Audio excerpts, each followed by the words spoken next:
It's time to get your news on. We are VK1WIA. This is the national news for week commencing February 5, 2023, in our 28th year of non-stop news, Australia's longest consistently running ham radio news source. And this week, WIA's Vice President Lee Moyle, VK3GK, President Scott Williams, VK3KJ, Editor-in-Chief, Amateur Radio Magazine, Roger Harrison, VK2ZRH, and from Amateur Radio Victoria, Peter Cousins, VK3BFG. Also, our weekly reminder that all points of contact and more information, including links to our story sources, are best read in the text edition of this news service on wia.org.au. Now, there is much more coming up in this edition of news from the Wireless Institute of Australia. And with the sharp razor blades and scissors, I'm Editor Graham, VK4BB. Ham Radio News. Nobody does it better. We are VK1WIA. Hi there, this is WA Director and President Scott Williams, VK3KJ, and nice to be appearing on the broadcast for the first time in 2023. After a few weeks break over the Christmas New Year holiday period, the board is now fully back on deck and already has held 2 board meetings in January and a special meeting last Tuesday night, which I'll talk about a little bit shortly. The board throughout 2022 met generally twice a month. Board meetings are split in 2 halves, with 2 hours set aside each fortnight to cover various items of business, sometimes a little longer. In addition to board meetings, the board will also meet informally from time to time with various committees and individuals to workshop and discuss items which need a little bit more focus or attention. From February, the board has resolved to meet once a month, and we will continue to hold other special meetings as necessary, however frequent they need to be to ensure we address all items that need attention. In regard to our special meeting last Tuesday night, this was with John Siemens, VK3JLS, who was the National and Inwards QSL Bureau Manager. John had tabled an excellent report to the board covering all aspects of the QSL Bureau for last year, including sharing some observations and insights to some of the issues that have been experienced. In no particular order, the observations are: the Bureau distributed 64,820 cards for 2022, with New South Wales 15,730, Victoria 13,500, Queensland 11,801, Western Australia 9,000, South Australia 6,540, Tasmania 3,870, ACT 2,830, and Northern Territory 1,540. There were 1,234 cards for VK9s, VK0s and special event call signs. The amount of cards distributed in 2022 was just ahead of the 63,270 cards distributed in 2019. Due to COVID, numbers in 2020 and 2021 were significantly less. The amount of misdirected cards in 2022 was 680. These are cards sent to Australia by mistake from other overseas bureaus. Disappointingly, there were 960 cards that were binned in 2022. This is mainly due to individuals not being a member of the WIA, not having an arrangement with one of the state or territory QSL bureaus, not informing the National Inwards QSL manager of special event call signs and where cards should be directed. John reported that he had a database of over 78 special event call signs and needed to continually search QRZ and other call sign databases to try and identify where to direct cards. Generally, any card that cannot be identified where to send it, or there is no arrangement in place, is held for up to 12 months and then generally destroyed. Other issues highlighted included the escalation of bureau postage costs, with cards generally being bulk packaged and distributed every 3 months to help minimise cost. The recent meeting also discussed the amount of expected QSL cards over the next few years, given the additional activity on the bands due to Solar Cycle 25 and the amount of special event call signs, contest call signs, 2x1s, and cards received under the AX prefix. Discussion occurred around call signs for life, where of course today a VK2 call sign could be used in VK4. Therefore, a VK2 QSL card will always end up in the VK2 QSL Bureau, which of course, in some occasions, could be incorrect. In summary, there is no doubt we're facing a few challenges with the Bureau, and I know there is consultation occurring with all bureaus around Australia to gain feedback and look at ways to create efficiencies. A couple of the reminders are, make sure you're a member of the WIA and help support this wonderful service. Make sure if you're not a member, you have an alternative arrangement in place. Make sure if you are using special event call signs, you notify the National Bureau. This is the first place cards arrive. Make sure special event call signs and contest call signs are listed on the QRZ database with any special instructions, just in case. And finally, if you are using a VK9 or VK0 call sign, make sure you notify the National Bureau.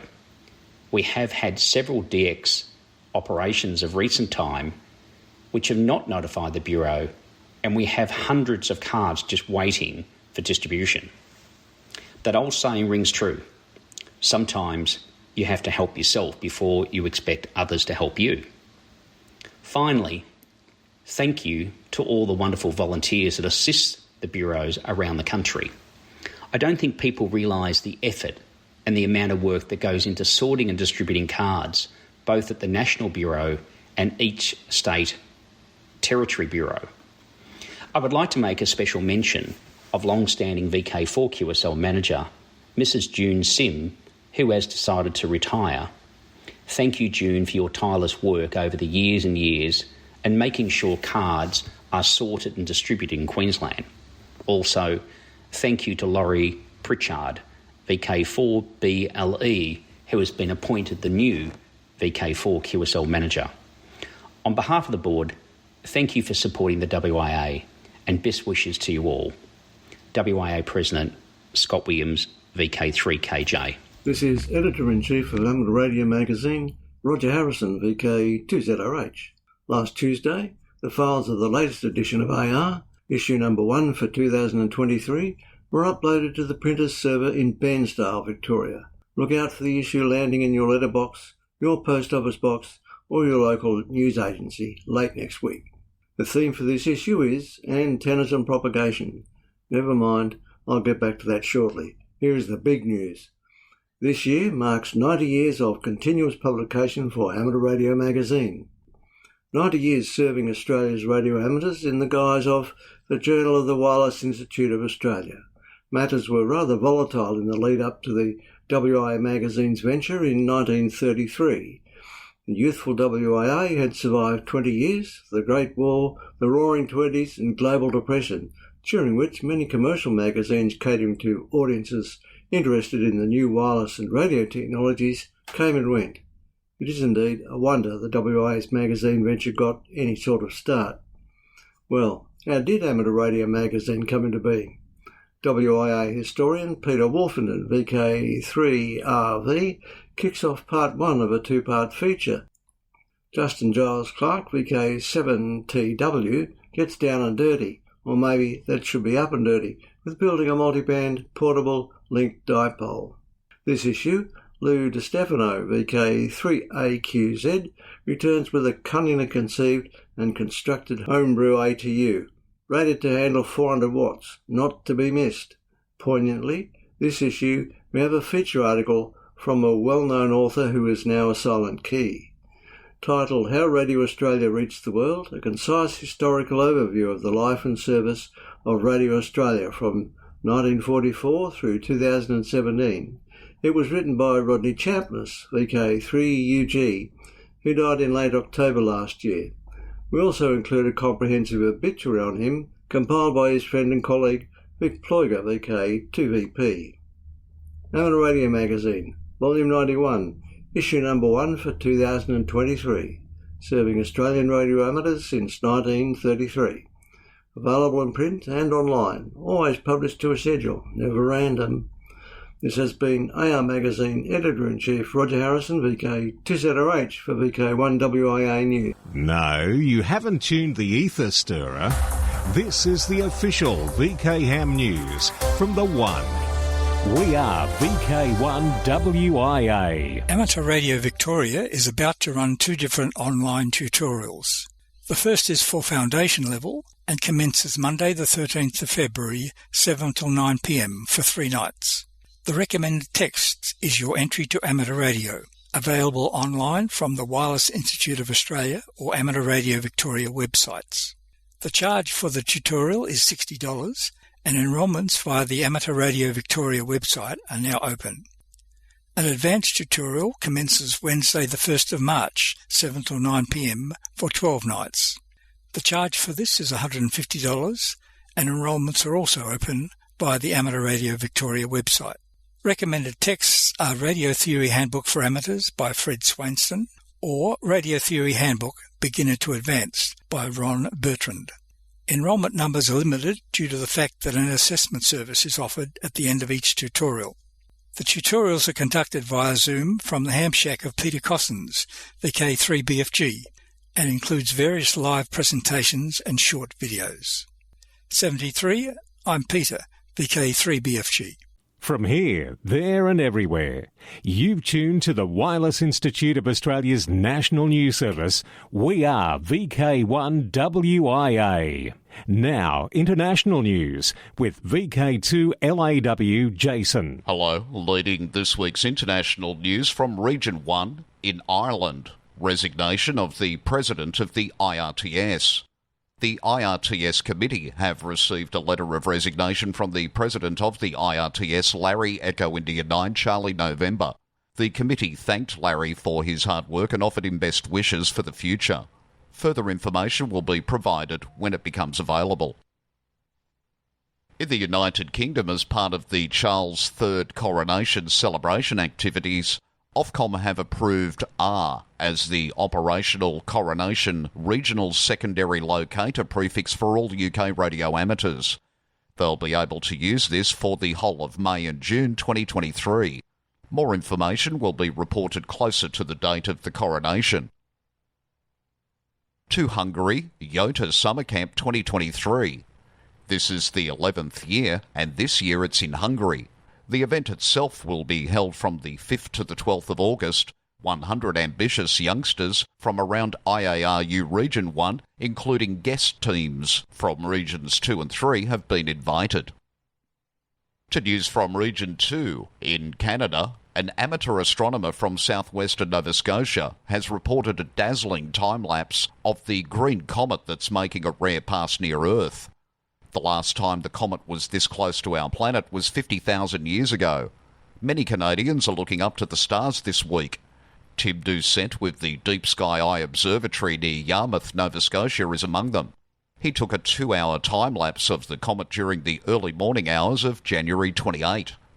If you've got a telescope, are in Canada, and you look closely at the comet and the background stars, it's travelling relative in our sky about 1/4 degrees per hour, he told CBC Radio's Main Street Halifax. So within a few minutes you can see the comet's actually making motion in the night sky. Chile, Argentina. A truck-sized asteroid that suddenly loomed out of the darkness with the Earth in its sights then sailed harmlessly past us on Thursday the 26th. Asteroid 2023 BU whizzed past without incident and back out into the blackness of space. The rock, which was spotted by an amateur stargazer in Crimea, came closest to the southern tip of South America at around 0029 GMT Friday, according to scientists who were tracking it. For VK1WIA National News, in Sydney, I'm Jason, VK2LAW. Rewind. Morse code is making a comeback. Children as young as 5 are learning the once groundbreaking form of communication spurred on by K-pop bands who use it to leak hints about upcoming songs to fans. Now, whilst the youngsters are learning CW, do you need to learn what K-pop is? K-pop, or Korean pop, is the internationally popular, aesthetic-driven, style-bending, trend-setting music genre of the 21st century. Originating in South Korea, K-pop draws influence from a range of genres like pop, experimental, rock, hip-hop, R&B, electronic and dance. South Korean boy bands NU'EST and TXT have both used Morse code within their music videos and even communicate hints about upcoming songs to fans. At the start of TXT's song Crown, Morse code is used to spell out the title before the song gets underway. Similarly, NU'EST's song Help Me spells out its title at the start of the song. NU'EST even had flashing lights communicating in Morse on their website to reveal the titles of their upcoming songs. This prompted young fans of the bands to scour the internet trying to find out the hidden meaning of the beeps, and Morse was rediscovered. But Morse in songs is years old. Even the Beatles' Strawberry Fields Forever has at the beginning of the song, right after Lennon sings, "Let me take you down 'cause I'm going to," at 16 seconds, a sequence of very faint beeps that spell out the initials JL. The B-52's Planet Claire. Pretty much the first 30 seconds is Morse code, which can be translated to any or all Allied warships. This is CFN. I am listening in and guarding this frequency. Just before this Canadian coastal station popped up in Morse, it also inadvertently is forever immortalised on Tubular Bells, coastal radio station GBR. VK3GK Lee Moyle continues our Morse in Music story. Thanks, John.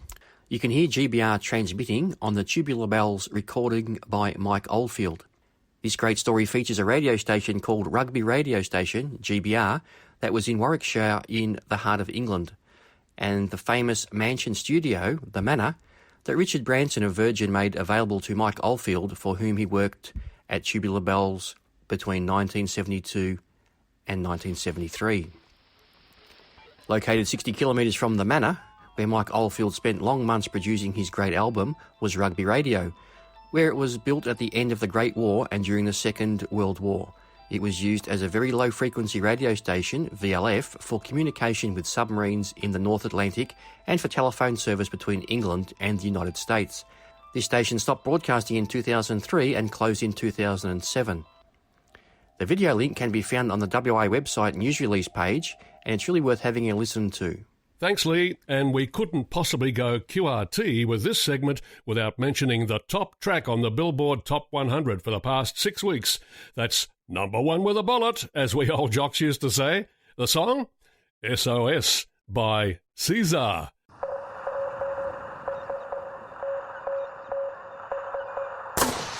I'm John, VK4JJW. Give me a second, give me a minute. Now, little bitch, can't let you feel. We are VK1WIA. Now, operational news with VK4FUQ. Felix. Hello there. Now, contest-wise 2023. February 25, 26, New Zealand's Jock White Memorial Field Day. The Jock White is always held on the last full weekend in February. Saturday 1500 hours to 2400 hours NZDT. Sunday 0600 hours to 1500 hours NZDT, and on 40 and 80 metres. Overseas stations in the South Pacific area are welcome, and a special category exists for us. John Moyle Field Day, March 18-19, the third weekend. UTC 0100 hours Saturday to 0059 hours UTC Sunday. Yoda Contest, Youngsters on the Air. First round 22nd of April, 0800 hours to 1959 hours UTC. May the 1st Saturday, Harry Angel Memorial Sprint, 106 minutes. An annual 80 metres contest event. First established in 1999 to commemorate the life of Harry Angel VK4HA, who at the time of his becoming a Solanke was the oldest licensed amateur in Australia, at 106. The duration of the contest is 106 minutes, 1 minute for each year of Harry's life. Don Edwards Memorial Slow Morse Contest begins the weekend after Mother's Day, May 2021. 80 metre section, Saturday 20th of May, 6 to 9 p.m. Sydney time. 40 metre section of Sunday 21st of May, 1 to 4 p.m. Sydney time. DX window. The special event station VI100MB is active during 2023, celebrating the centenary of VK2's Manly and District Radio Club. VI10 Soda all year from Summits and VK1. In the Gamba, operating as C5YK until February 24. Listen on 20, 17, 15, 12 and 10 metres, mostly using the digital modes. Timor-Leste, 4W/JH2 EUV until March the 3rd. Activity 10, 12, 15, 17 and 20 metres, FT8. Guam, QRV is N7JBJ until April 28, on 40 to 10 metres using SSB and FT8. Turkey, many special event stations with prefix and numeral TC100 are on air all year long celebrating the centenary of the Turkish Republic. Wallis and Futuna Islands, Jean Gabriel, F4CIX, signing FW1JG until January 2024. He is active on 40 to 6 metres using SSB and FT8. QSL via LOTW. For VK1WIA National News, I'm Felix VK4FU Queuingham. From here, there and everywhere, you've tuned to the Wireless Institute of Australia's National News Service. We are VK1WIA.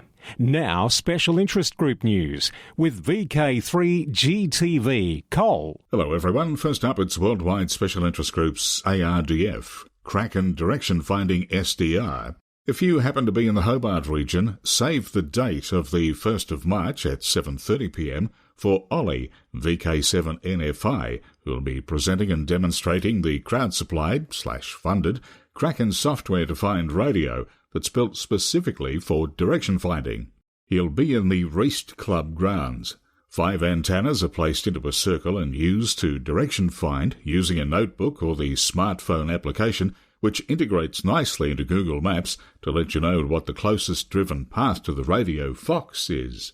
Worldwide Special Interest Groups, ATV, Fade to Black. The IRTS, Irish Radio Transmitting Society, is reporting the slow-scan TV unit aboard the ISS has completely failed. The interface card connecting the radios with the computer suffered damage beyond repair. New laptops are also being used, which require new interface components from the ARIS Russia team. ARIS Russia is developing this new interface and is consulting the ARIS International hardware and software team. Sergei Semberov, RV3DR, stated that they don't expect to complete the SSTV development efforts until early 2024. Until then, there'll be no more SSTV broadcasts. On to Worldwide Special Interest Group's Final Frontier. Swiss student satellite prepares for launch. An educational satellite built by Swiss students is being prepared for an important launch in February. With the help of a ham radio antenna donated by the Vaudois Amateur Radio Club, HB9MM, high school students in Switzerland will be learning how to download telemetry data and photos from a satellite they've helped build in a laboratory at Orbital Solutions in Monaco. They'll be able to send commands to the CubeSat to select telemetry and picture download. The downlink using BPSK and AX25 is on 436.825 MHz, and when the transponder is enabled, its uplink will be on 145.850 MHz. Still on space news, SpaceX successfully performed the first WDR of Starship Booster 7 and Ship 24 on Monday. This is a major milestone in any rocket's march towards a first launch, especially for a super heavy lift monster like Starship, which will have more than twice the thrust of the Saturn V. Worldwide Special Interest Groups, Radio Amateur Old-Timers, and from our friends in the West comes Clive, VK6CSW. Tomorrow is the first Monday of the month, time for the Radio Amateurs Old-Timers Club of Australia's monthly bulletin to go to air. This month, as well as the latest club news, I'll be talking about the Super Regenerative Receiver. This will be followed by Bill, VK3BR, telling us about the almost forgotten inventor of radio, Canadian-born Reginald Fessenden. Everyone, RAOTC members and non-members alike, is most welcome to listen to the programme and to join in the callbacks afterwards. Full details of all transmission times and modes can be found on the RAOTC website, or just Google RAOTC broadcasts. If none of the transmission times suit you, you can download the audio file at any time from today from the club website.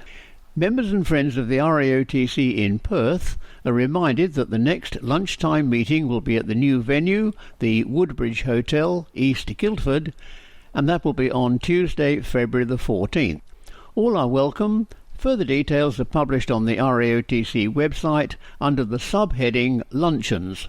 Tune in tomorrow for the February RAOTC Bulletin. Enjoy the programme and please join in the callbacks afterwards. 7-3 from Clive, VK6 CSW. Thanks, Clive. Next up, it's Worldwide Special Interest Groups, IOTA. Trowbridge Island IOTA number OC139. Trowbridge Island is an island located in the southwest corner of Gulf St Vincent in South Australia, near the eastern edge of the Trowbridge Shoals. Adam, VK2YK, Chris, VK5FR, Ivan, VK5HS, and a team of other VK hams will be using the call sign VK5TIL from Trowbridge Island on the 7th, 8th and 9th of February. Worldwide Special Interest Group, Military. The RCA CR88 was a radio receiver made to work in top-secret government eavesdropping stations. As you might expect, these radios are top of the line, performance-wise, at least when they're working correctly. Hackaday have a story where a Mr. Carlson has one on his bench and they, and now us, get to watch the show on his recent video that you can see in the link we like best read at wia.org.au and click the current news text. The radio's design is decidedly heavy-duty, with a giant power transformer and many valves, IF transformers and large filter capacitors. The underside of the radio reveals neat wiring and some big metal shields. The metal shields and filters have a very specific purpose. The radio is probably in a bank of radios, and you don't want them interfering with each other. In addition, you might not want someone tracking your super-secret listening post by its RF emission. For VK1WIA National News, I'm Cole, VK3GTV. Across Australia from VK1WIA, you're tuned to the WIA National News Service. On the Sunshine Coast, it can be heard from the following locations on our linked repeater system. Mullaney, 146.850, Noosa Heads, 146.825, Black Mountain Karoi, 146.975, and Echolink node 316084 or VK4WIS-R from 0900 local every Sunday. I'm Gordon, VK4VP. Wrapping up the news, the 2023 social scene, VK6, it's Pargfest, February 11. Come and join in the fun next Saturday morning when the PL Amateur Radio Group in Mandurah, Western Australia, celebrates Parg's 40th anniversary.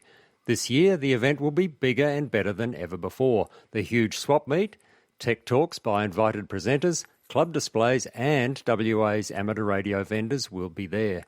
Plus, we're running a huge raffle, which will be drawn on the day. Just think, you could share in $3,300 worth of prizes and walk away as the proud owner of an ICOM IC7300 HF transceiver, an IC2730A, a Hustler 5-band HF trap vertical, an IC-T10 and other great prizes. So as usual, the event will be held at the Mandurah Bowling Club, 89 Allnut Street in Mandurah, just a short walk from the light railway station. Doors open at 8 a.m. for exhibitors and sellers and 9 a.m. for visitors. $5 a person for entry and there's no table charge.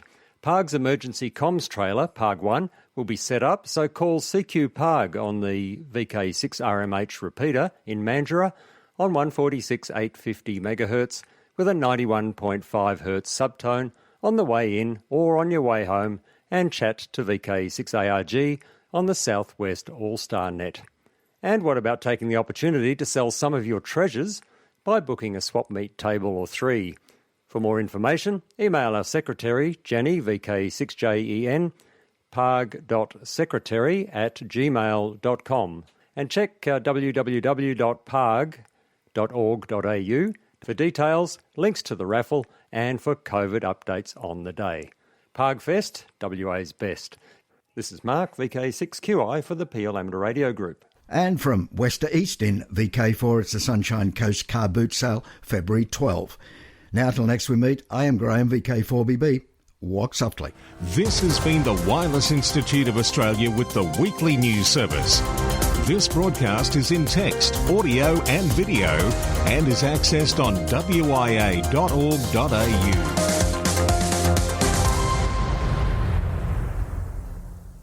Courtesy of Bevan, VK5BD's ATV and YouTube channel, this has been WIA National News. We're back now, live and local, and your voice, your callbacks. And don't forget, tick like.